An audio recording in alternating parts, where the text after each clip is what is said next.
अजोरिया रात बड़ी हमके सतावता। याद पगली के फेरू हमके रुआवता।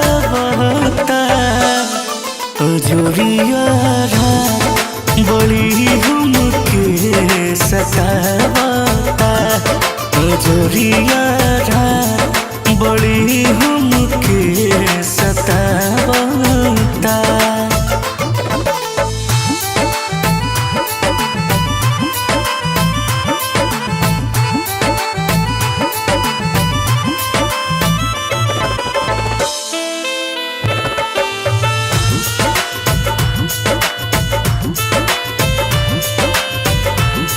ढेर दिन से हो खत नइखे सनम से बात हो।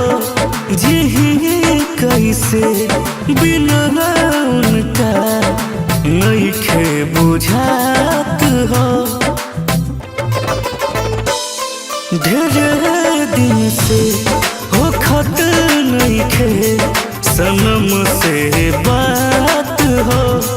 जिही कैसे बिना उनका नइखे बुझात हो। रही रही दर्द दिल के हमरो बढ़ावता।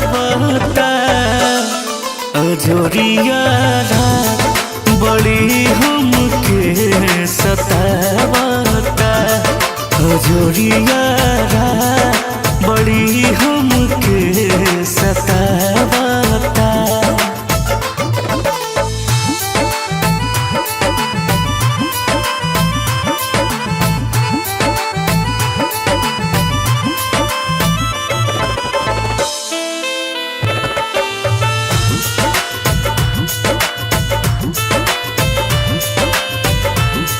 कबो बनके रहत रहली हमार परछाई। लगे हमके भुला गईली हरिंदर हर जाई।